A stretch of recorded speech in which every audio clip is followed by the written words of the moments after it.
ما میریم کربلا فرمایش نداری؟ کی؟ بس فردا صبح. فردا صبح؟ بله. خدا انشاءالله توفیق بدهد. اگر موفق شدید انشاءالله یک مقداری در حرم است ابوالفضل یک زیارت مختصری بکنید. ملاحظه فرمودید؟ بله. مثلا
سولہ سال کی عمر تھی کربلا میں اور والد کی نگاہوں کے سامنے معمم ہوئے، لیکن ان کی نگاہیں بلند تر افق پر لگی تھیں، ایسے راستے کے پیچھے تھے جو زیادہ سے زیادہ تقرب الہی اور قلبی معرفت کے حصول تک لے جائے۔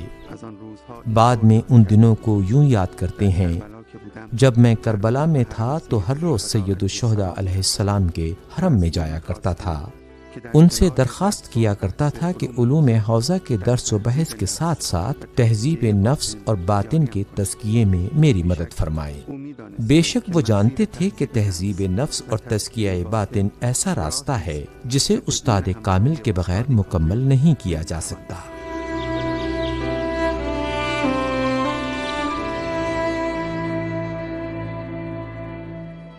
ایک مسئلہ بہت اہم ہے، وہ یہ کہ استاد کامل انسان کی سرپرستی کرے۔ یہ اہم ہے، یہ سب سے زیادہ اہم ہے۔ مرحوم آقا قاضی کا فرمانا تھا کہ جو شخص استاد کامل کے دامن کو پکڑ لے وہ ایسا ہے کہ جیسے اس نے آدھا راستہ طے کر لیا ہو۔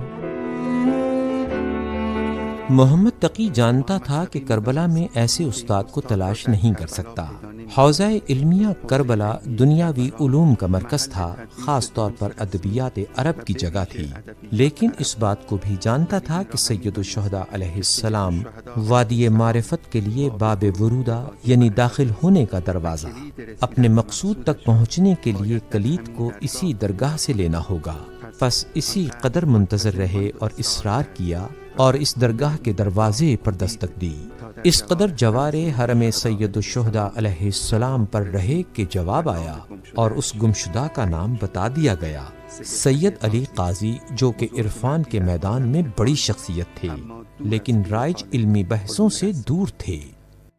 قبلہ محترم سے جب پوچھا گیا کہ آپ نے جب آقا قاضی کا نام پہلی مرتبہ سنا تو وہ کون سی جگہ تھی، انہوں نے کہا وہیں کربلا میں تھا۔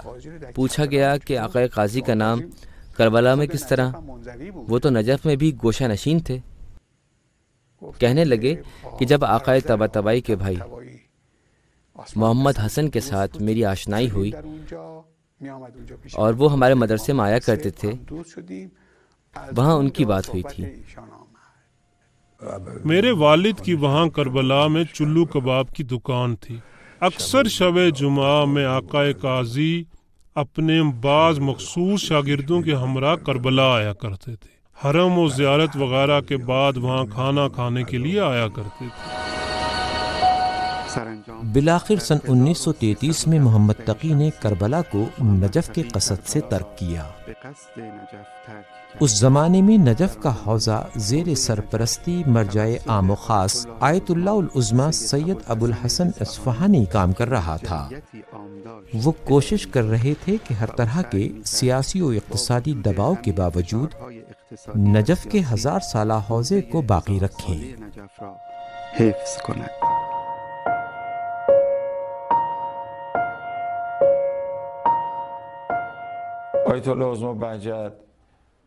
آیت اللہ العظمیٰ بہجت نے مجھ سے فرمایا،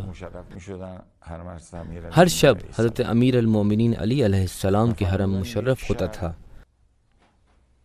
فرماتے ہیں کہ ایک رات دعا شروع کرنے سے پہلے میں نے دیکھا کہ 70 افراد سے بھی زیادہ آیت اللہ محمد حسین کمپانی غروی جیسے لوگ نماز وتر میں کھڑے ہو کر دعائے ابو حمزہ سمالی کو زبانی اول تا آخر پڑھتے ہیں۔ یعنی اس زمانے میں جب دائیں بائیں دیکھتے تو ہر گوشے میں اولیاء کامل خدا میں سے کوئی نہ کوئی وہاں ہوتا تھا۔ حاج آقا شیخ مرتضیٰ طالقانی کے ساتھ ان کی اچھی آشنائی تھی، ان کے ساتھ مانوس تھے۔ کہتے ہیں کہ ان کی عمر کے آخری ایام میں ان کا بہت خیال رکھتا تھا۔ وہ واقعات جو انہوں نے خاص طور سے ذکر فرمایا تھا وہ یہ ہے کہ انہوں نے آخری رات ہمیں اکٹھا کیا۔ وہ آخری رات جب دوسرے دن انہوں نے دنیا سے جانا تھا۔ کہتے ہیں کہ وہ بہت خوش تھے، بہار الانوار سے موت و مرگ کے بارے میں روایات پڑھ رہے تھے، پھر خود ہی اس کے معنی بھی کر رہے تھے۔ وہ بہت زیادہ خوشحال تھے اور انتہائی پرمسرت نظر آ رہے تھے۔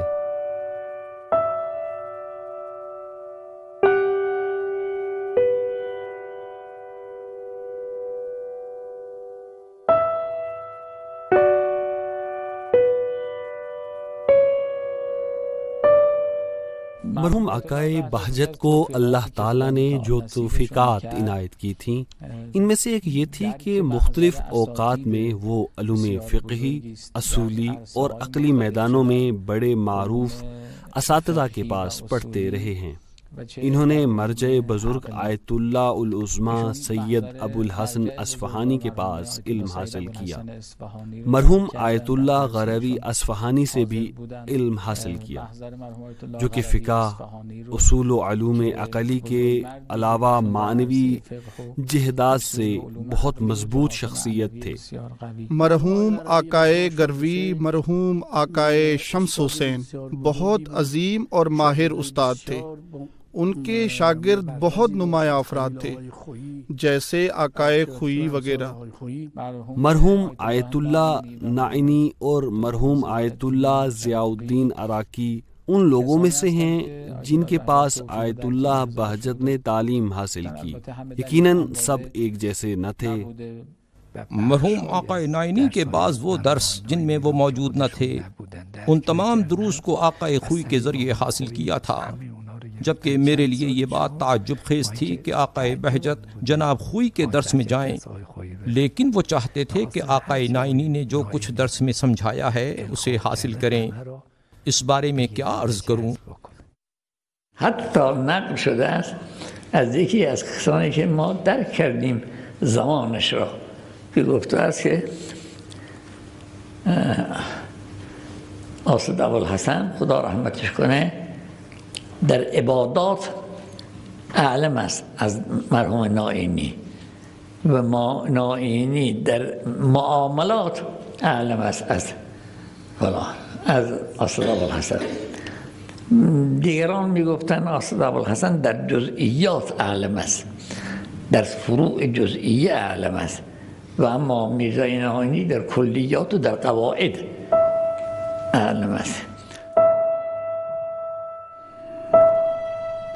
ان دنوں محمد تقی معروف اساتذہ جیسے سید محمود شاہرودی، سید عبدالحادی شیرازی، سید ابوالقاسم خوئی اور شیخ محمد کاظم شیرازی کے دروس میں شرکت کیا کرتے تھے۔ جناب مرزا کی آرزو بھی یہی تھی کہ محمد تقی علم دین کو صاحب علم سے سیکھے اور جب واپس آئے تو اپنے آپ میں ملا بن چکا ہو، لوگوں کے لیے راہ کشا ہو۔ یہ آرزو اور توقع فومن کے لوگ اور خاص طور پر مرزا کے قریبیوں کی بھی تھی، جیسے شیخ محمد وائز اس وقت میں فومن کے علماء میں سے تھے جو کہ جناب مرزا کے دوستوں میں سے تھے۔ محمد تقی کے نام لکھے گئے ایک خط میں اس توقع کا اظہار کرتے ہیں، تصدیق سے مراد یہ ہے کہ ہم فومن کے لوگوں کی آنکھوں کو یوں روشن کرو کہ وہ افتخار کریں کہ فومن کی مٹی سے تمہارے جیسا نور ظاہر ہوا ہے۔ محمد تقی اس کے باوجود کہ ان توقعات سے باخبر تھا، لیکن حوزے کے رسمی دروس میں بڑھنے کی خواہش کے ساتھ ساتھ ان کا دل کسی اور طرف پرواز کرنا چاہتا تھا۔ ان کا دل سید علی قاضی کے حضور میں جانا چاہتا تھا، ایسا استاد جو راہ سیر و سلوک کو امام زمانہ علیہ السلام کے احکامات کے مطابق انہیں دکھا سکے۔ عرفاء کا سلسلہ جس میں آخری آقائے بہجت تھے، یہ سلسلہ ملا قلی جلا تک جاتا تھا۔ ملا قلی جلا رجاء الغیب میں سے ہیں، یہ 29 افراد میں سے ایک ہیں جو امام زمانہ علیہ السلام کی خدمت میں گئے تھے۔ ان کی ذمہ داری لگائی گئی کہ آیت اللہ سید علی شوشتری سے رابطہ کریں۔ ان سے ملاقات ہوئی۔ اس ملاقات کے بعد سلوک اور عرفان عملی کے بارے میں دستور العمل مرحوم آقا سید علی شوشتری رضوان اللہ تعالی علیہ کو دیا گیا۔ ان کے بعد ملا حسین کلی ہمدانی ہیں، اور مرحوم ہمدانی علی اللہ مقامہ شریف کے بعد مرحوم آقائے استاد احمد کربلائی و مرحوم بہاری اور دوسرے ہیں۔ تقریباً آقائے استاد احمد کربلائی سے مرحوم قاضی کی طرف سے یہ سلسلہ منتقل ہوتا ہے۔ اس کے بعد یہ استاد بزرگوار ہیں جیسے علامہ طباطبائی و مرحوم آیت اللہ بہجت و حاج آقائے قاضی علی اللہ مقامہ شریف۔ آخر 1 سال بعد سید علی قاضی کے جلسات درس میں جگہ مل سکی۔ بہت کم شاگردوں کا حلقہ تھا جو مقصد تک پہنچنے کے لیے ہر طرح کے دباؤ اور باتوں کو برداشت کیا کرتے تھے اور ہرگز اس کا اظہار نہیں کیا کرتے تھے۔ ایسے طالب علم جو کسب معرفت و معنویت میں سنجیدہ اور رائج علوم سے بلند تر کسی چیز کی جستجو میں تھے، اپنی کائنات اور پھر آخر اپنے محبوب کی گہری شناخت کے پیچھے تھی۔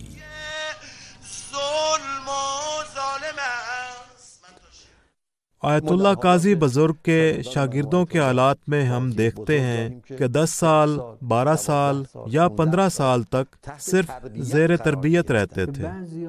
بعض کو زیادہ ذکر دیا کرتے تھے، جیسا کہ خود ان سے نقل ہوا ہے۔ بعض افراد کو چلا کہنے کا فرماتے۔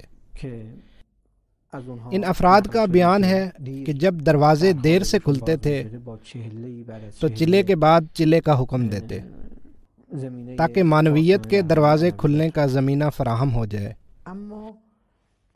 یوں سمجھ آتا ہے کہ ان بزرگوں کی تعلیمات کا اصلی محور نفس کی تربیت تھا۔ ان کے استاد بزرگوار جناب آیت اللہ سید علی قاضی فرماتے تھے کہ جو افراد چاہتے ہیں کہ اس درس میں شرکت کریں، انہیں چاہیے کہ پہلے جائیں اور مجتہد بن کر آئیں۔ اس قدر مطلب ظریف و لطیف ہے کہ اگر آپ ذرا برابر بھی مسائل فقاہت سے مسائل معنویت کی طرف پھسلے تو باطل فرقے میں جا گریں گے۔ اسی لیے یہ سب بزرگوار شریعت کے پابند تھے، آداب شریعت پر متوجہ رہتے، حتیٰ تعلیم و تعلم فقہ کو نہ صرف لازم و جائز جانتے تھے بلکہ بعض افراد جیسے خود یہی بزرگوار فقہ کے میدان میں مرجعیت کی حد تک آگے گئے ہیں۔ ان کی یہ ذمہ داری بھی تھی کہ دوسروں کو بھی تعلیم دیں۔ سید علی قاضی ایک اہل معرفت مجتہد کے عنوان سے اس بات میں کامیاب تھے کہ اہل علم افراد میں سے باصلاحیت افراد کی اپنے پاس تربیت کریں، جیسے علامہ طباطبائی، آیت اللہ شیخ محمد تقی عاملی، آیت اللہ شیخ عباس کچانی، آیت اللہ علی محمد بروجردی اور آیت اللہ سید عبدالکریم کشمیری۔ یہ سب بزرگوار کسی نہ کسی ذریعے سے ان کے درس میں حاضری کے لیے پہنچے تھے، بالکل جس طرح سید محمد حسن الہی شیخ محمد تقی کے لیے ذریعہ بنے تھے کہ وہ سید علی قاضی کے شاگرد بن سکیں، اسی طرح شیخ محمد تقی بھی بعد میں شیخ عباس قچانی کے لیے ایک ذریعہ بنے اور انہیں اپنے استاد کے درس میں لے کر گئے۔ آیت اللہ محمود قچانی اپنی والد کی زبانی اس واقعے کو یوں بیان کرتے ہیں، آپ کو سید محمد کاظم یزدی رحمۃ اللہ علیہ کے مدرسے میں ایک کمرہ بھی دیا گیا تھا، جو مدارس حوزہ علمیہ نجف کی معروف درسگاہوں میں سے ایک تھی۔ 5-6 مہینے بعد یہ محسوس ہوا کہ آقا بہجت کے معمولات زندگی دوسرے طلباء سے مختلف ہیں۔ میں یہ دیکھ کر بہت خوش ہوا۔ ایک دن مدرسہ کے وسط میں واقع حوض پر وضو کرتے وقت جب وہ بھی موجود تھے، میں ان کے پاس گیا اور کہا کہ اگر آپ کسی خاص استاد کے پاس جاتے ہیں تو مجھے بھی ساتھ لے چلیں۔ انہوں نے خوشی کا اظہار کیا اور کہا کہ کل ساتھ چلیں گے۔ پھر ہم مرحوم آقا سید علی قاضی کی خدمت میں گئے اور ایسے گئے کہ 14 سال وہاں گزارے۔ شیخ محمد تقی شیخ عباس قچانی کے علاوہ اس وقت کے نوجوان طالب علم سید عبد الکریم کشمیری کے لیے بھی ایک واسطہ بنے، اور اسی طرح آیت اللہ سید ابو القاسم خوئی جو اس وقت ان کے فقیہی استادوں میں سے تھے، ان کے لیے واسطہ بنے کہ سید علی قاضی کے ساتھ آشنا ہوں اور ان کے اخلاقی و معنوی دروس میں شرکت کریں۔ یہ شاید زکوٰۃ یا اس توفیق کا شکرانہ تھا کہ جب محمد تقی نے سید علی قاضی جیسے استاد کامل کو تلاش کرنے میں کوشش کی تھی۔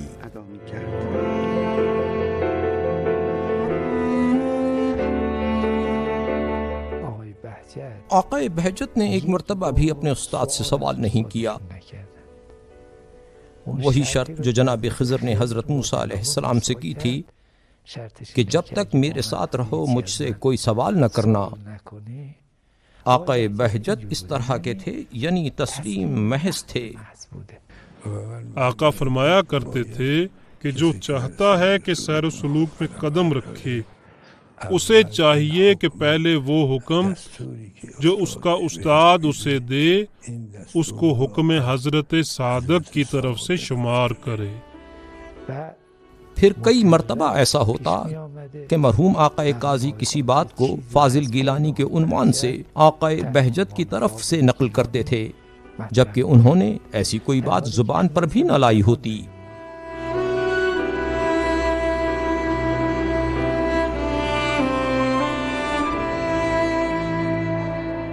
اسی سال بعض افراد نے جو ظاہر میں شریعت کے پابند تھے اور ہمدرد بھی تھے، انہوں نے مرزا محمود کو خبر دی کہ تمہارا بیٹا صوفیوں کے ساتھ اٹھتا بیٹھتا ہے۔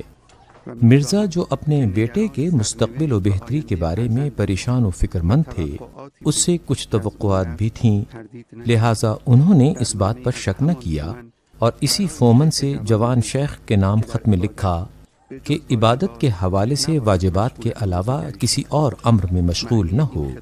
اس سخت بات کا معنی تھا کہ شیخ بہجت اور سید علی آقا قاضی کے رابطے کا اختتام۔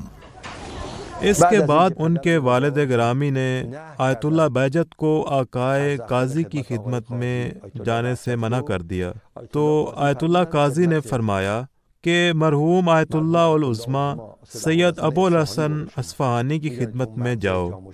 وہ جانتے تھے کہ وہ مرجع جامع الشرائط ہیں۔ فرمایا اگر انہوں نے اجازت دی تو واپس آ جاؤ، اور اگر اجازت نہ دی تو اپنے والد کی رائے کو انتخاب کرو۔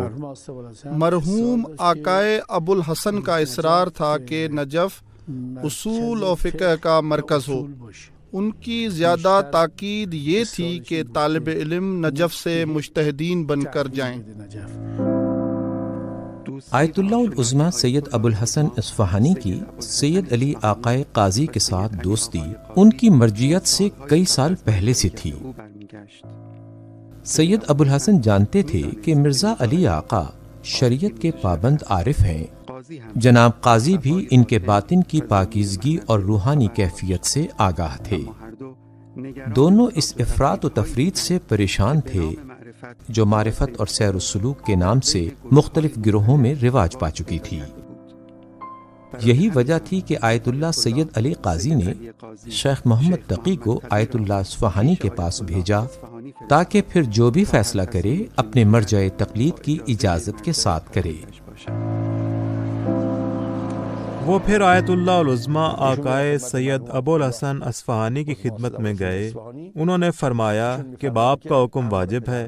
اس کے بعد پھر آقائے بہجت نے آقا قاضی کے درس میں شرکت کرنی چھوڑ دی۔ انہوں نے اپنے آپ کو اس پر عمل کرنے کے لیے آمادہ کر لیا اور عملی طور پر مرحوم آقا قاضی رحمۃ اللہ تعالی علیہ کے ساتھ قطع رابطہ کر لیا۔ مرحوم آقا قاضی کے بعد شاگردان اور طلباء کی طرف سے اس قطع تعلق پر ان کی سرزنش کی گئی، اور ان کی دلیل یہ تھی کہ ابھی تمہارے روحانی باپ آقا قاضی ہیں اور وہ آپ پر حق ولایت رکھتے ہیں، اس لیے آپ کو چاہیے کہ یہ دیکھیں کہ وہ کیا کہہ رہے ہیں۔ آقا بہجت کی صورتحال اور کیفیت بتاتی تھی کہ ان کے تمام امور کنٹرولڈ و منظم ہیں۔ آقا بہجت کبھی بھی آزاد نہ تھے، عبدیت کے تمام معنی پر پورا اترتے تھے، صحیح معنی میں عبد تھے۔ وہ عبد جو کبھی بھی اپنے سے کوئی کام نہیں کرتا اور ہمیشہ مولا کے حکم کا منتظر رہتا ہے۔ میرے والد مرحوم فرماتے تھے کہ جب یہ خط آیا تو ان کے حالات و معمولات پر بہت گہرا اثر ہوا۔ وہ کوشش کرتے تھے کہ نماز میں کم ترین واجب پر اکتفا کریں تاکہ اطاعت والد مکمل ہو۔ آیت اللہ فہری کہتے ہیں کہ ایسا عمل کرنا بھی ان کے لیے ایک قسم کی رضایت تھی، یعنی خود ایسا طریقہ عمل بھی ایک طرح کی رضایت تھی۔ حضرت آیت اللہ خوشبخت کہتے ہیں کہ میں نے آقا بہجت سے پوچھا، آپ 4 سال کے بعد پھر دوبارہ آقا قاضی سے ملاقات کے لیے کیوں نہیں گئے؟ وہ پہلے والا انس کیوں نہیں رہا؟ کہنے لگے جو کچھ مجھ تک پہنچنا تھا وہ ان 4 سالوں میں مجھے مل گیا۔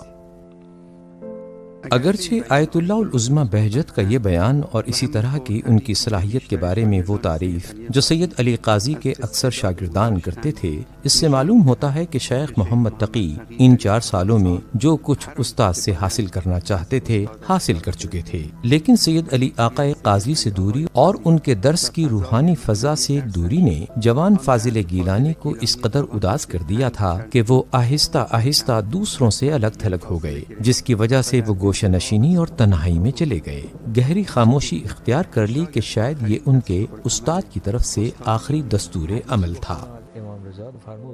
میں حدیث پڑھتا ہوں، امام رضا علیہ السلام فرماتے ہیں، من علامات الفقہ الحلم العلم والصمت۔ صمت سواد کے ساتھ ہے، اس کا معنی خاموشی ہے۔ اس خاموشی کا مطلب یہ نہیں ہے کہ ہم بات نہ کریں، خاموشی کا معنی یہ ہے کہ تمہاری جان و روح کی سرزمین پر اس ذات کے علاوہ کسی اور کی باتیں نہ ہوں، اس کے سوا کسی اور کے بارے میں آواز نہ ہو۔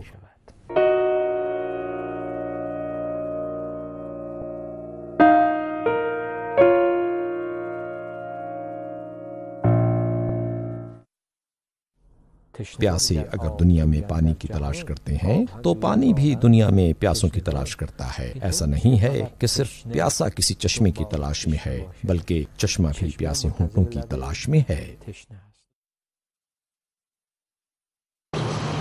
رسیدن به مقام مخلصین چه اعمالی لازم انجام بدهد؟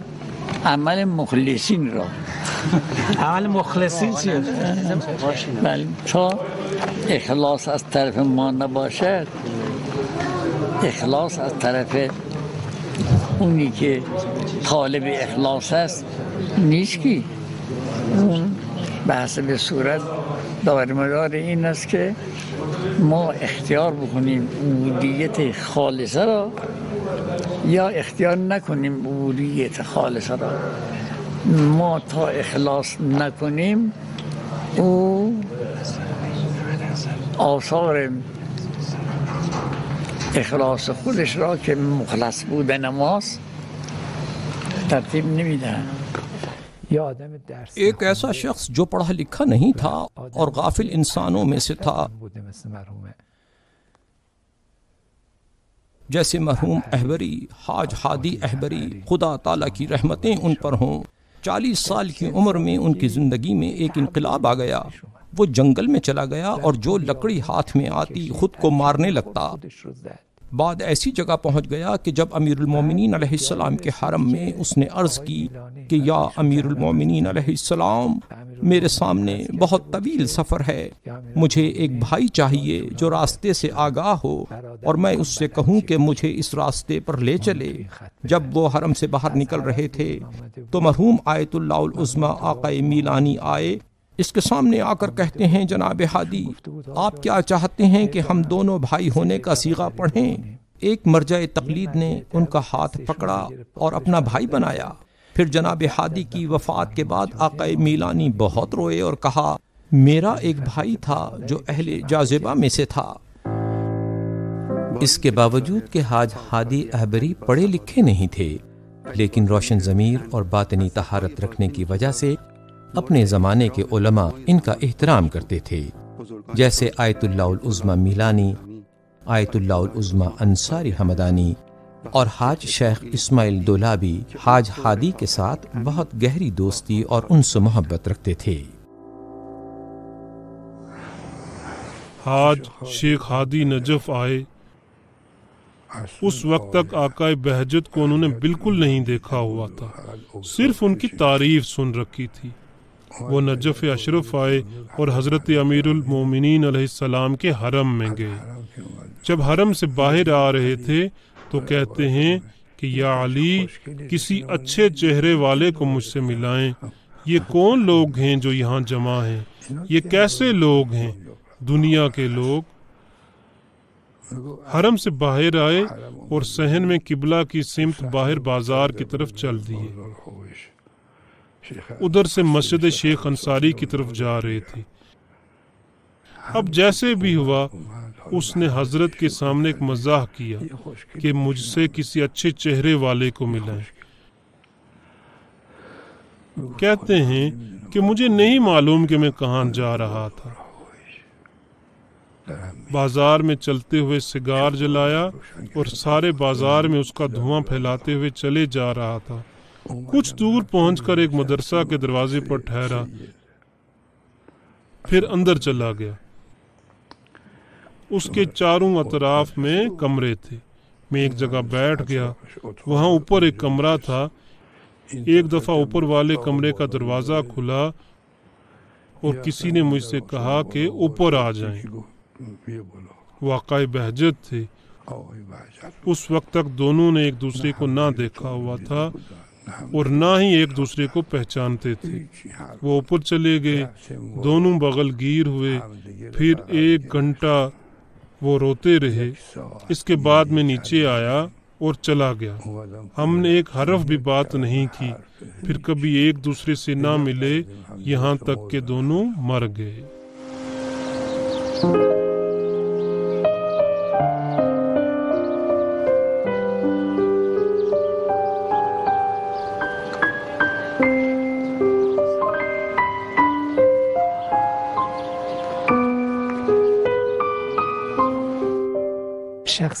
دوسری شخصیت جن سے آقا بہجت کو بہت انس و محبت تھی، حاج محمد حسین غروی تھے.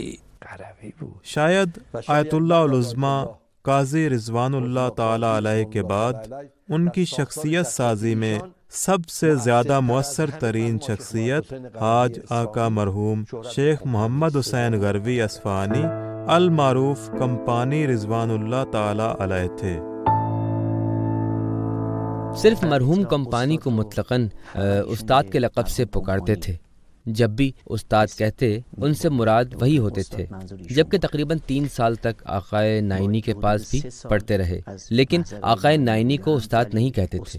ہم لوگ ایک سیمسٹر کہیں چلے جائیں تو کہنے لگتے ہیں کہ فلاں فلاں شخصیت ہمارے استادوں میں شامل ہے، جبکہ کسی کے 10-12 لیکچرز میں شرکت کرنا کیا ہے. 3 سال مسلسل جاتے رہے، لیکن ان کے لیے لفظ استاد کا استعمال نہیں کرتے تھے. فرماتے ہیں کہ استاد یعنی مرحوم کمپانی توحید پر ایک دلیل رکھتے ہیں، جس کے بارے میں وہ یعنی مرحوم کمپانی کہتے ہیں کہ موسیٰ ابن جعفر علیہ السلام کے حرم میں مجھ پر الہام ہوا ہے. شیخ محمد حسین غروی اصفہانی اپنے والد کی وجہ سے، جن کا ایک تجارت خانہ تھا، کمپانی کے نام سے شہرت رکھتے تھے۔ فقہ و اصول میں اخوند خراسانی کے ممتاز شاگردوں میں شمار ہوتے تھے۔ ان دنوں میں غروی اصفہانی اصول کے بحث و مباحثے میں اپنی بلند ہمتی، حوصلہ اور وقت نظری کی وجہ سے مشہور تھے۔ اس قدر باریک بینی کے ساتھ تدریس کیا کرتے تھے کہ اس زمانے کے دوسرے اہل نجف اساتید کی نسبت ان کا دورہ درس وقت کے اعتبار سے تقریباً 2 گنا تھا۔ اسی بات کی وجہ سے محمد تقی ان کے درس میں کھنچے چلے گئے۔ مجھے یاد ہے میں بچہ تھا، کبھی میں وہاں جاتا یوں ہی چکر لگانے کے لیے، دیکھنے کے لیے۔ میں دیکھتا تھا کہ حاج محمد حسین مسجد ہندی میں درس کہتے تھے۔ نجف میں ایک مسجد ہے بنام مسجد ہندی۔ عرض ہے کہ وہاں بہت بڑی تعداد میں انتہائی اچھے محنتی طلباء ہوتے، درجہ اول کے طلباء ہوتے جو ان کے درس میں شرکت کیا کرتے تھے۔ مرحوم آیت اللہ حاج محمد حسین درس سے پہلے 2 رکعت نماز پڑھا کرتے تھے۔ اس بات پر خوب توجہ کریں، پھر آ کر وہ درس شروع کیا کرتے تھے۔ ایک مرتبہ مجھ سے ان کے ایک عزیز نے نماز کے بعد کہا، آقا جان، ہم نے دیکھا ہے کہ جب آپ نماز پڑھتے ہیں تو یہ در و دیوار بھی آپ کے ہمراہ نماز پڑھتے ہیں۔ آپ نے توجہ فرمائی ہے؟ در و دیوار، کتابیں سب آپ کے ہمراہ تسبیح و ذکر میں مشغول ہوتے ہیں۔ قبلہ محترم نے فرمایا کہ یہ جو در و دیوار، کل موجودات، جمادات و نباتات سب نماز و ذکر میں مشغول ہیں، اس بات کی خبر تو قرآن پاک نے بھی دی ہے۔ یہ اتنا اہم نہیں ہے۔ یہ جو آپ نے دیکھا ہے کہ خدا تعالیٰ نے آپ پر اپنی عنایت کی ہے، آپ اس عالم سے مافوق دیکھ رہے ہیں، یہ اہم ہے۔ اس تعبیر کو آقا بہجت نے مختلف افراد کے لیے استعمال کیا ہے کہ اگر کوئی شیخ محمد حسین کو ان کی عبادت کے دوران دیکھ لیتا تو وہ گمان کرتا کہ یہ عبادت کے علاوہ کوئی اور کام نہیں کرتے۔ غیر معمولی حد تک تھا۔ یومیہ نوافل کبھی ترک نہ ہوئے تھے، نماز تہجد بھی کبھی نہیں چھوڑی، زیارت عاشوراء کو سد لعن اور سد صلوات کے ساتھ ادا کرتے رہے، نماز جعفر طیار بھی ہمیشہ پڑھتے رہے اور ہر روز 1000 مرتبہ انا انزلنا پڑھتے تھے۔ نجف کی گرم اور خشک آب و ہوا اور معاشی تنگ دستی نے اکثر طالب علموں کی زندگی کو مشکل بنا رکھا تھا۔ آیت اللہ العظمی بہجت رحم اللہ بعد میں بتایا کرتے تھے کہ گرمیوں میں جب بیگن بازار میں فروخت کے لیے لایا جاتا تھا تو طالب علم مزاح کرتے ہوئے کہتے تھے، فقیروں کے لیے گوشت آ گیا۔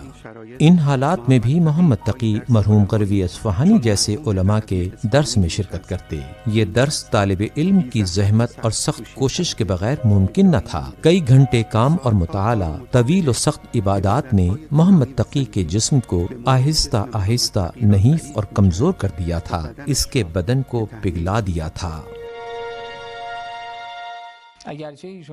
اگرچہ انہوں نے بہت بلند پایا علماء اور اساتذہ سے علم حاصل کرنے کی توفیق پائی تھی،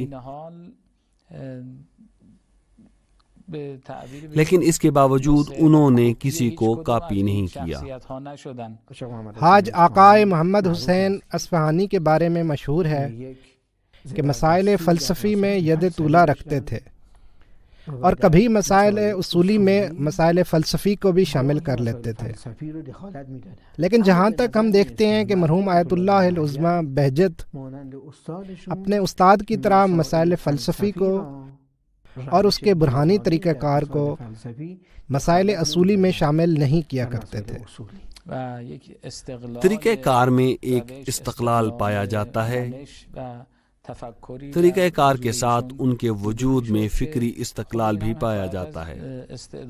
یہ چیز مرحوم آیت اللہ بہجت میں ان کی بھرپور صلاحیت اور اعلیٰ درک و فہم کی قوت کی عکاسی کرتی ہے۔ یہ چیز جو ان کے وجود میں پائی جاتی تھی باعث بنی کہ روحانی حوالے سے اور علمی لحاظ سے وہ درجہ اول کے علماء میں شمار کیے جائیں۔ در حقیقت پوری تاریخ تشیع میں کم یاب افراد میں سے ایک ہیں۔ اتابات میں آنے کے 16 سال بعد شیخ محمد تقی حوزہ کے رائج دروس میں اور توحید کے مراتب میں بلند مرتبے پر فائز ہو چکے تھے، یہاں تک کہ ان کے بعض استاد جیسے مرحوم کمپانی شیخ محمد تقی کے اجتہاد کو مسلم جانتے تھے اور ان کے لیے کسی دوسرے کی تقلید کو حرام قرار دیتے تھے۔ یہ سب کچھ سید الشہداء علیہ السلام اور امیر المومنین علیہ السلام کے حرم اور ان کے صحن و سرا کی مسلسل مجاورت کی برکت سے تھا۔ اس کے بعد بلند پایا اساتید کی شاگردی اور ان کی اپنی ہمت و سخت محنت کی بدولت تھا، لیکن اب جیسے ان کا جسم طاقت نہ رکھتا تھا، کچھ عرصے کے لیے سکون کی حالت میں خلوت کرنا ضروری ہو گیا تھا، اور یہ سفر جاری ہے۔